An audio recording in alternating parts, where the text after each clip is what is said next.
I am Samurai Guitars, Charlie Rocket, and this is my show, The Charlie Rocket Show. Welcome to Weird Beat.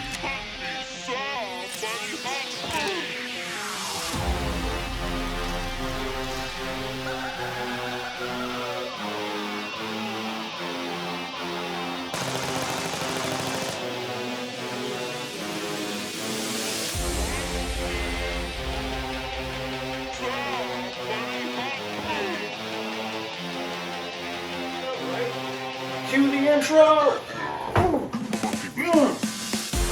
Light it up.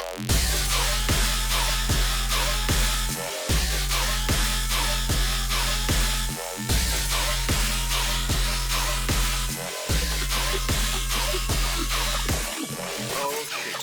Now we have aliens.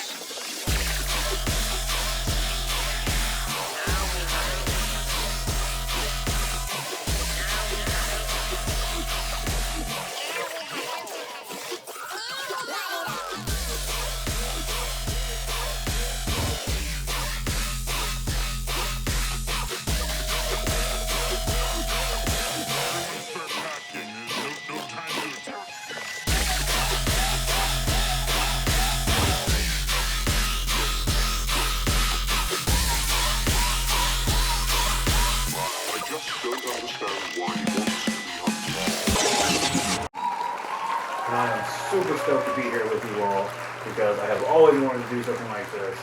And I am so excited to bring my crazy idea of collections and concepts and all kinds of BS that we're going to talk about on this show to all of you guys so you can sit there and suffer right along with me as we all go slowly insane. Now, if you don't know who I am, you may remember me from such episodes such as, hey man, where's the DJ? I want to hear some hip hop and I really want to dance. Also, episodes like, why is that guy holding a light bright? Why is he on stage? I don't know. I've never seen anything like that. Do they call that a keytar? No. But also, yes. So if you don't know who I am, now you know. And, well, instead of me just rambling on, let's get ready to the show, right? Oh yeah, but first, I want to give a big shout out, a big thanks to TVOnTV.org for hosting me and allowing me this opportunity to bring this insane amount of barrage of craziness I'm about to deliver on all of you to the web, internationally, and beyond, and the amazing things they're doing over at TVM for artists like me, other artists who want to showcase their own kind of crazy ideas, and just more than anything, getting me off of my butt and making me do stuff. So here we go. Now, the way this show works is that we're going to cover a lot of different topics that I personally think are interesting or unique or should feel that maybe should be covered a little more out there on the interwebs than what are already happening right now. We're obviously going to get to some sick shredded sessions, so if that's your thing, go ahead and you can wait till I'm done. In about 30 minutes, we're going to go ahead, we're going to get into a session. We'll do a session at the end of every single episode, and before then, we'll talk about some really cool stuff.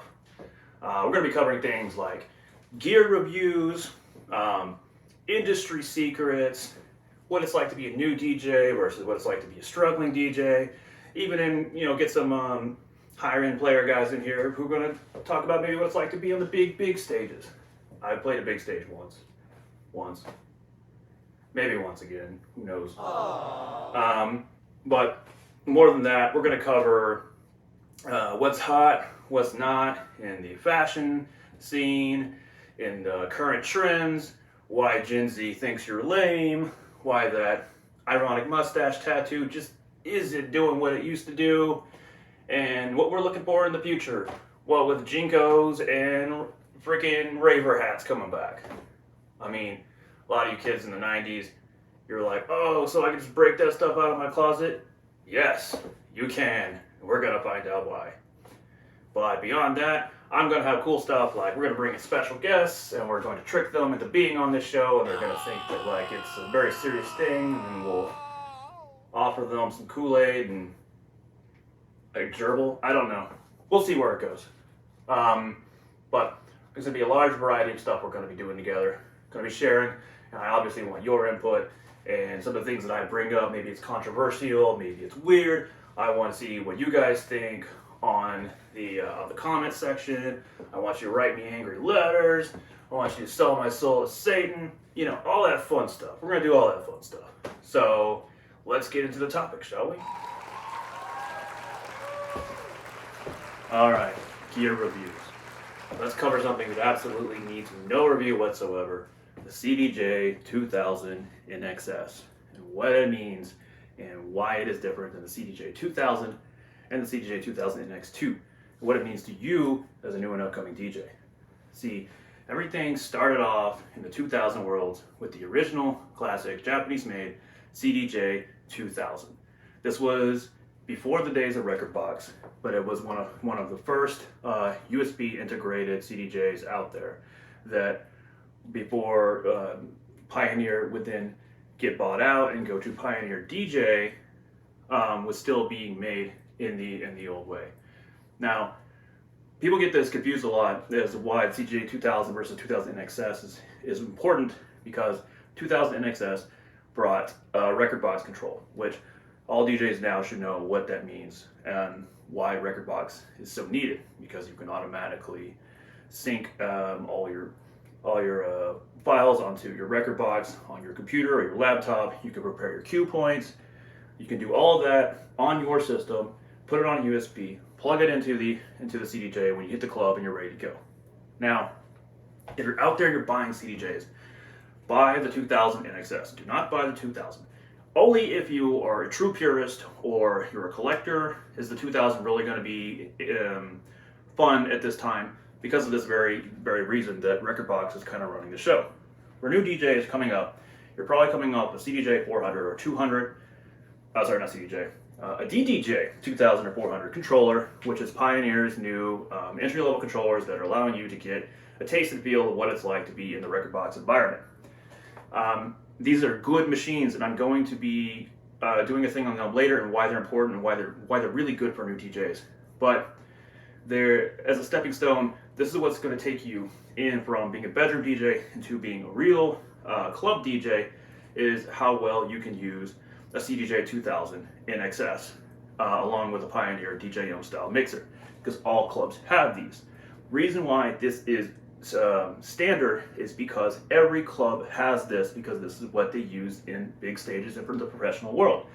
Clubs don't really want to risk things like controllers anymore after the big fallout of the Traktor S4 controller days, where everyone would bring in and their stuff would crash, and you book guys like Charlie Rocket and his thing would crash on stage. No one really liked that for very long.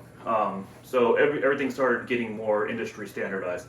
There are other reasons, but this is more the reason why controllers just aren't as popular in the clubs as they once were. So, you want to be a DJ, learn how to use a CDJ. So if you're out buying them, make sure you get an NXS. You do not need an NXS2. You should want an NXS2, but you don't need one.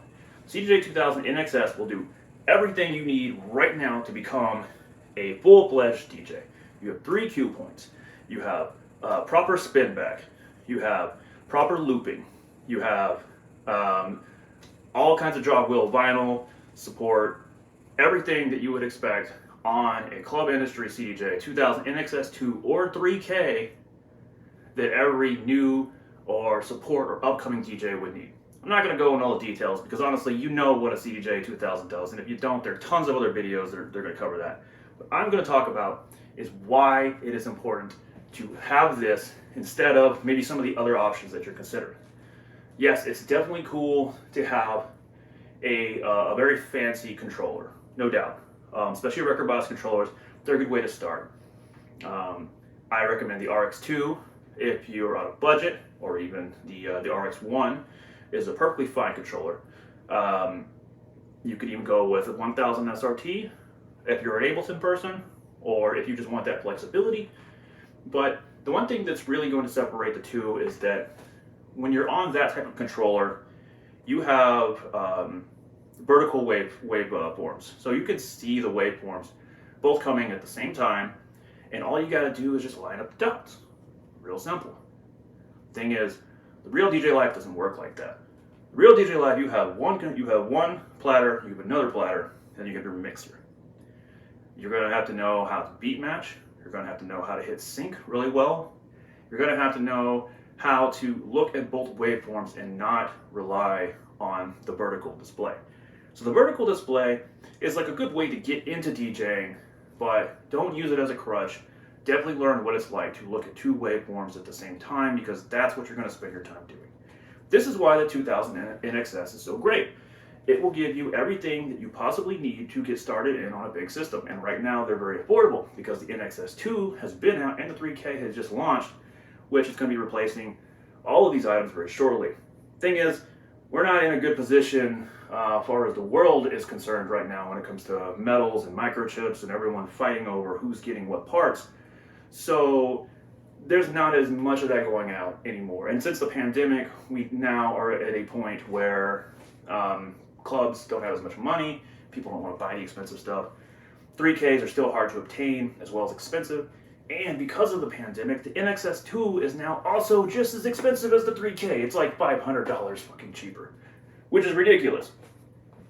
I'll probably cover that a little bit later. But for the most part, the NXS2 is a wonderful machine. And I implore anyone who has one to pat themselves on the back because they made a great purchase. The NXS2 is everything a full-fledged DJ would want. 8 cue points, more advanced systems. You have FLAC support for your file systems. Anything that you could possibly throw at it in the modern world, the NXS2 can do for $2,000 each. So you just might as well spend the extra $500 to get you a 3K. That's my opinion. You can feel free to look at it differently. 3K does have a lot more functionality, and if you are into that, and you do need that as a professional, advanced DJ, performing quad drops and backspins, absolutely get yourself a set of 3Ks. They are the signature best, and they will be the best for quite a while. At least until Pioneer releases the 3K NXS.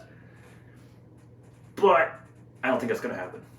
I originally thought that was going to happen, now I don't. Maybe more into that later. But right now, the 2000 NXS, all you need. Get that, get you a 900 mixer, get you an 850 mixer, or an 800 mixer.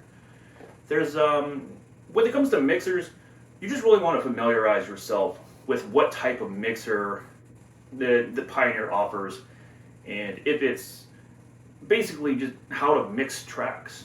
The 900 is obviously going to give you more things you want, like synchronized effects. Everything's going to be cleaner, a better sound engine. That's things that newer DJs aren't really aware of, is these things have sound engines that are going to be a higher frequency of sound quality coming in and out. But unless you're on a big stage, you're really not going to notice. So your home setup, it won't be a big deal. As far as if you're using a lot of effects, if you're starting to use a lot of effects, you're definitely going to want to play around with that synchronization feature. So the 900 is going to give you cleaner highs, much better lows, and just much better synchronized quality of the effects to the song you're trying to apply it to. But again, these things aren't 100% necessary. So you can pick you up a $350, a $500, $850, or $800. They do almost exactly the same thing as an old school 900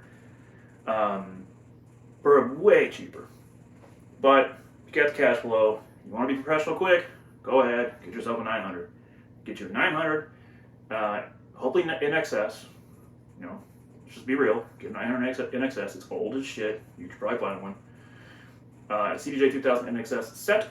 You're good. You're ready to go. This will take you on the direction of becoming a fully fledged club DJ.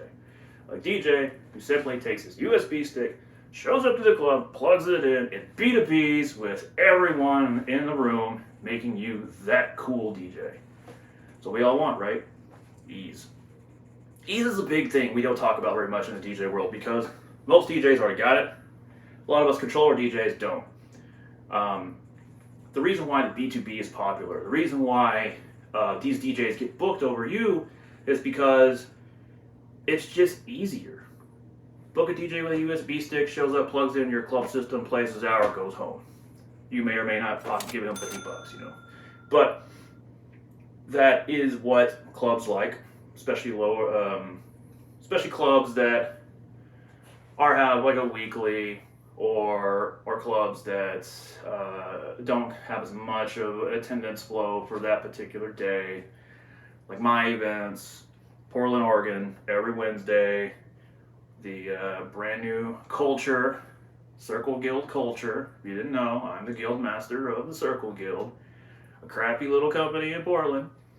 And we're throwing a brand new weekly known as Culture. Stay cultured, homies.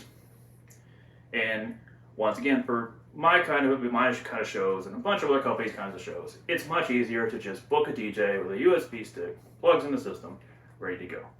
So back to the CDJ2000NXS. You now know you need to buy one. You now know why you need to buy one. So, what are the main focus points as to what you do when you buy one?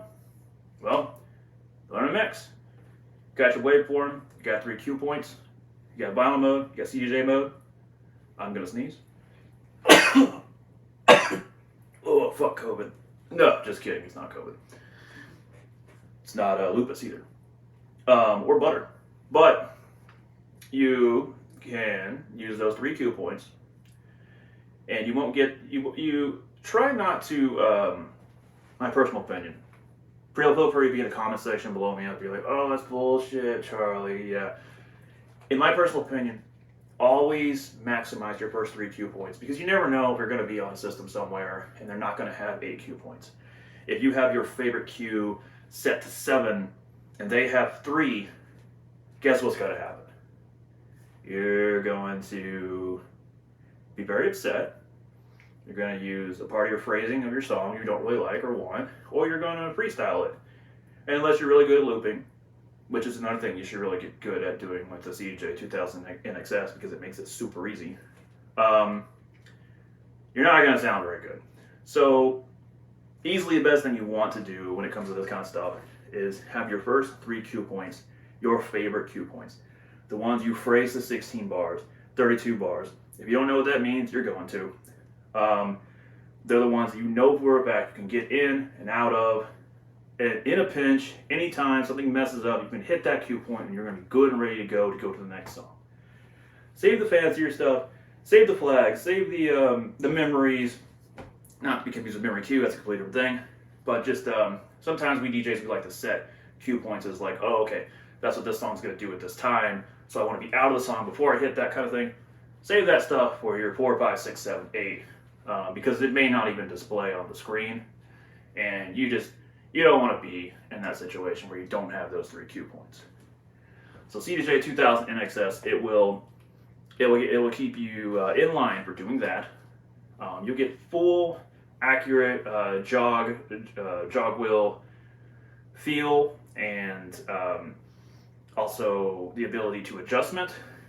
Because another thing you're going to do is you're going to get on stage before or after some DJ who sets the jog wheel to some absolutely batshit adjustment to where it's super loose, or it's so they can just throw spin backs all night, which is dope, or super tight because they for some reason are like too afraid to run that sweet middle spot where everything just works. They want to just adjust it as like they're like slowly eating a piece of cake, or afraid someone's gonna yell at them. I don't know why any DJ does that. Feel free to send me some hate mail as to why you do that. But most DJs is going to run 50-50, maybe 60, somewhere in the adjustment. And you want to get a feel of that. You want to know where you want to put your sweet spot. You want to know exactly what is comfortable for you for when you start nudging and you start adjusting your tracks, where on that adjustment that you want to be. So you can just go in the club, set that bad boy exactly where you want. You have everything on that CJ. You know what you want it to do, so that whatever you get the feel and it's someone else's crazy setup, that it's not going to bother you because you're going to be ready to hit all those buttons. Speaking of hitting buttons, that's another reason why you want 2000NXS, because the utility of it all, the display, just the arrangement and the maneuverability around the GUI, graphic, blah blah, integrated UI. I forgot what that stands for. I should have known that on the fly, but I don't. See, look at me, professional DJ. But yeah, the display, basically how you're gonna maneuver around this thing. It's got this big old wheel. It's got these USB buttons. It's got SD card, bud. You don't know what any of that stuff does. You're not gonna know what that stuff does. You're gonna show up, you're gonna hit buttons, you're gonna turn the wheel, it ain't gonna do the thing you want. You're not gonna be able to load a song because you have never been on a CDJ2000NXS. How do I know? Because I was that guy and it sucks. Don't be that guy. Don't train wreck your entire set because you don't know the flow of a CDJ2000NXS. The NXS2 and the 3K work almost identical. They didn't change this at all from 2000 NXS. The 2000 could also be said for the same, that the GUI was a little similar, but the NXS is what really set the standard, in my opinion, for everything you're going to need to know and where to navigate. So that's one of the major reasons why you want this bad boy, is you have to understand how to navigate, how to get around that system. Because when you're going from a controller, you're going from your laptop, completely different. Completely different. They're not relevant whatsoever. You're going to go from your laptop, you'll be like, yeah, I got this, dog. I got cue points. I got record box. I know what, like, things do. I'm a DJ. And in fact, you may even have a song out. You may have even released on Beatport. And you play on Ableton or something. But none of that's going to matter when you show up to a club, you plug your USB stick in, and you have absolutely no idea how to navigate a 2000. You're just going to have buttons. You're going to have buttons, you're going to look for a song. You're going to be lucky if you load a song, and you're going to hit buttons, and it's going to do weird things. You're going to hit a cue point, and it's going to like go to a track that you don't even have, or it's going to tell you it won't load, or it's going to tell you that it's going to play a different song. There's all kinds of stupid stuff a 2000 NXS is capable of doing that you have no idea or preparation that it's going to do, and once it does it, you're screwed. So, all in all, these are the big reasons why you want at least one 2000 NXS. Obviously, you want two, because I think as DJs we're supposed to mix two songs, or back and forth from songs, or play songs. But, you know, if you're not just fist bumping the whole time, you want to mix two tracks together typically, so you need two. But if you're competent in your ability to mix and how all that stuff's done, then getting one will at least get you familiar with the GUI, with the interface, with all the bells and whistles, all the neat little buttons, the loop modes, the hot cue modes, the loop roll, because the loop roll's dope. I mean, these are old school tricks. They're going to make you look real fancy, real quick. Your pitch bend, it was just an excellent way. Instead of nudging the track, you can ride the pitch fader like the old school 1200 DJs would do. Make yourself look really professional on stage. A lot of this stuff, you need to know all this stuff before you go to a club, plug in, and ready to go. So, my gear review on the 2000 NXS, because it's completely irrelevant, because everyone knows what one is, we all know it's a 5-star device, is get you one. Go buy one. Buy me one. No, just kidding. But I'm getting my own set too. Guitar shredded is dope, but sometimes you're at a place where controllers just aren't allowed or accepted, or not just in the best environment. I've been in booths where there is no stage. It's just booth. They're like, oh, can you stand on the table? And I'm like, I mean, I will, if you let me. Sometimes I can't play the guitar places. So I fall back to the CDJ2000s, just like every other DJ should, every other DJ will, and so on until finally Denon finds a way to shoot Pioneer in the face and take their rightful places as the king of the CDJ world. But that's not happening for at least another 100 years. So do yourself a favor, new DJs. Go and learn how to use 2000s. Alright, on to our next topic. So you wanna know about controlling rocket, do you? You wanna know why I got no teeth and how I got these scars? You wanna know with the new Circle Guild masks they're coming out, do you? This ain't one of them, right? But I'll tell you what, I ain't gonna tell you. I ain't gonna tell you until at least like the 10th episode. But what I will tell you is the importance of dental care. Ooh-wee. Let's go with some dental care. Step 1. Make sure you got good genetics. People got thin teeth, you know. Step 2. Don't eat ice as a kid. Your mama was right. This is the reason why you ain't got no teeth. Step 3. Brush every day. Don't be afraid of the dentist. It's a stupid thing to do. Now, well, what you really want to know how to make a key tower, do you? Well, I ain't gonna tell you. Not till episode 10. Really nice. No. But what's really nice?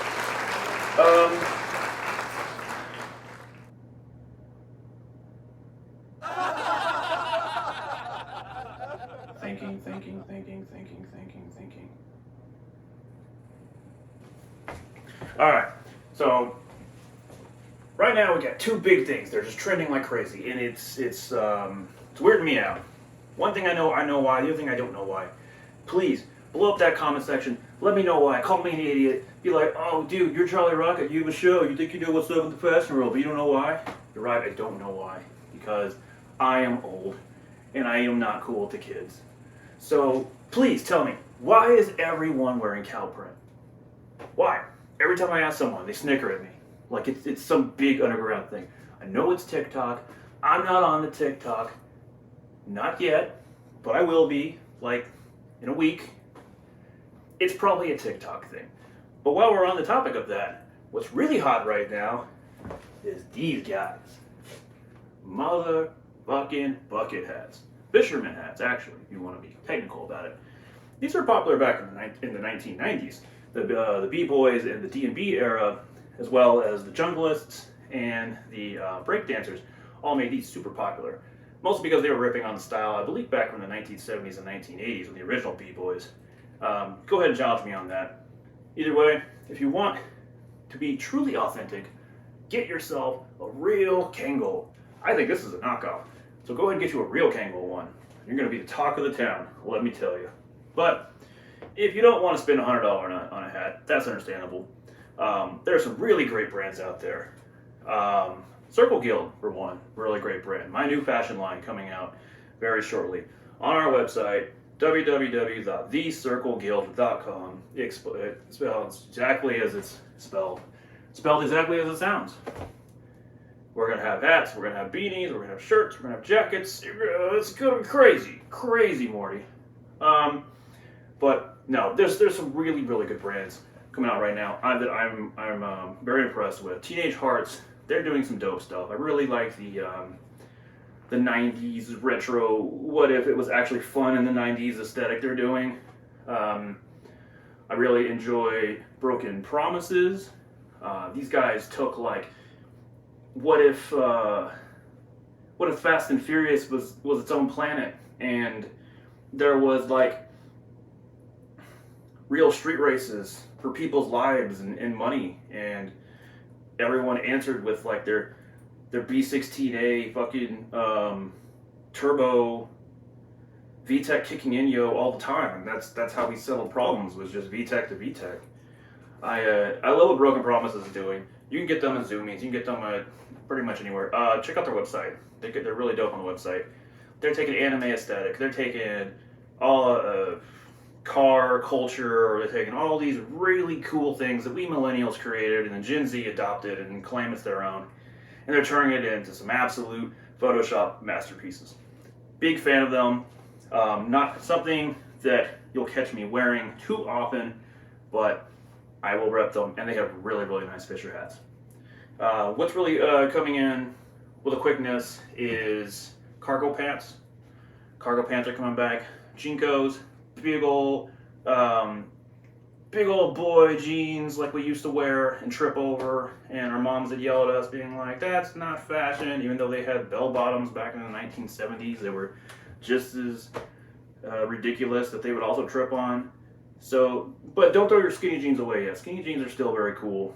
If anyone tells you they're not, they're probably a boomer and they're lying to you. You can still get fresh ass skinny jeans at any Forever 21. It's not going anywhere, dudes. skinny jeans will always be popular up until we come out with some new crazy trend that bypasses pants, just the concept of the pants in general. Skinny jeans are more usable in most settings. They make your ass look great too, and that's just never going to go away. But baggy pants are coming back. If you want to be a trendsetter, if you want to be one of the guys who's ahead of the curve, go get you some. If you want to be Charlie Rocket slick, go and get the real brand Jinkos, because for some reason this brand will not die, and they're not going to die. And if baggy pants come back, that's going to be the king once again. Unless Broken Promises or Teenage Hearts, they get on that board and they do something too. So that's what's hot, guys. Bizzare hats, big pants. Go for that 1999 Fred Durst aesthetic about like how cool it was when MTV still mattered, and we were all paying attention to the New Year party when Rage Against the Machine threw down a massive set, and we all thought the world was going to end because some guy forgot a decimal place because no one really understood computer technology at that time. Yeah, that aesthetic. It was a good time. Predates the emo era, actually.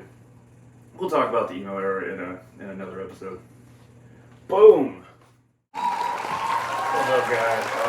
What you've all been waiting for. Samurai sessions with Charlie Rocket. I got some really special, exciting sessions planned for later episodes with some of my favorite punk songs, some Irish drinking songs, and some stomp-alongs. I'm really excited to showcase those later on. But for now, we're going to keep it simple. We're going to do some space bass, some dubstep, get a little weird with it, and just play some bass music, like the Lord intended. So, here we go.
yo, yo, yo, yo, let's blow stuff up.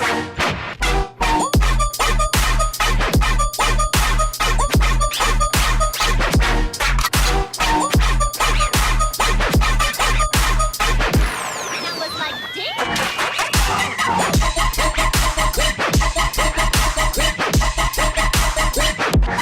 Let's say you can't grab it. Give him a little love tap, showing you mean business.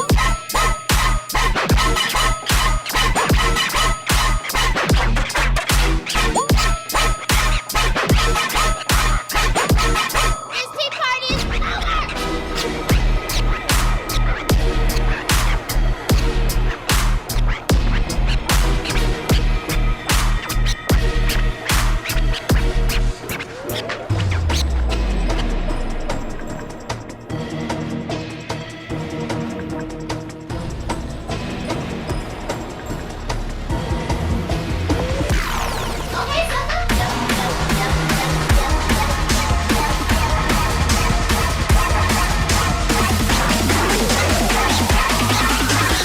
Okay, yo, yo, yo, yo, yo, yo, let's blow stuff up.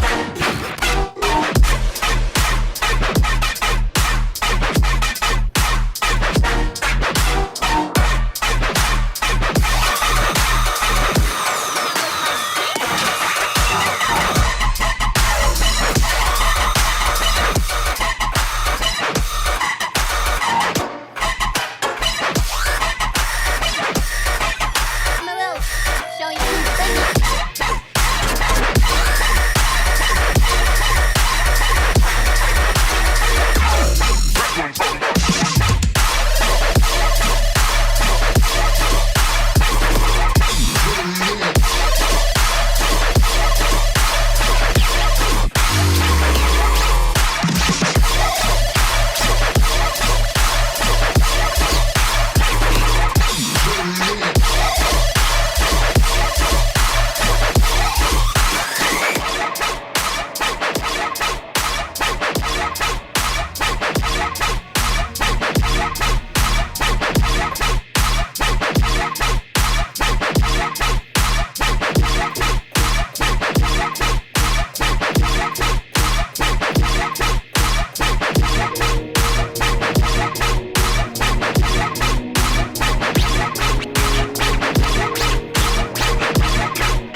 Pop you in a jigsaw, pop you with a jigsaw.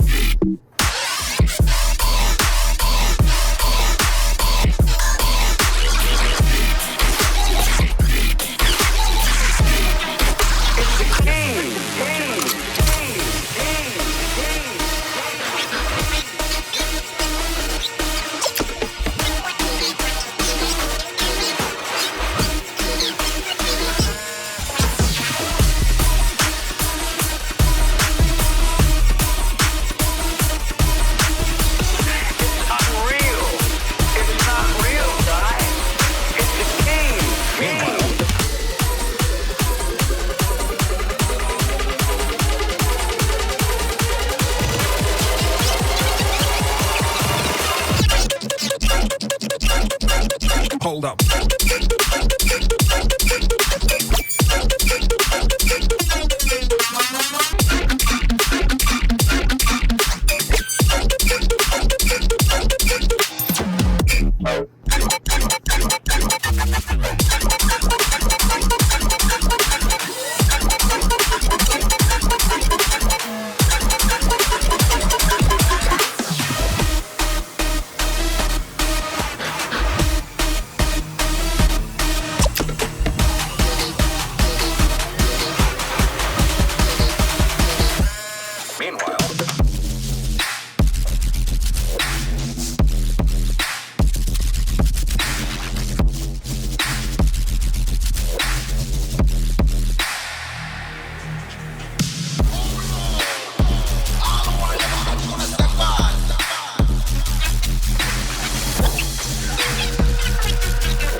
I don't want to play Star Trek 6.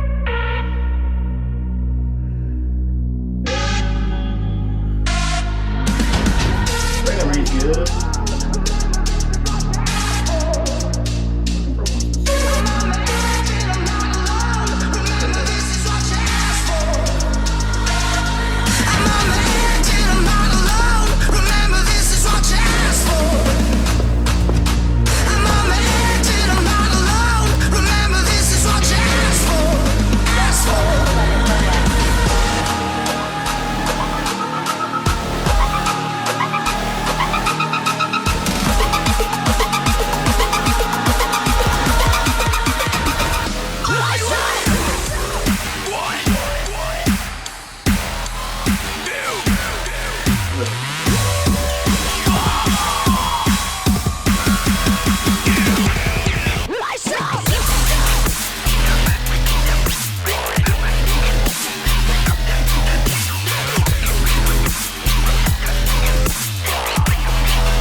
But not fuck you. I love you. Thank you for spending your Thursday partying with me, hanging out for the first episode of the Charlie Rocket Show. Part 1, because it ran a little long. Part 2 will be next week, and we'll continue up where we left off. So, until then, stay motivated.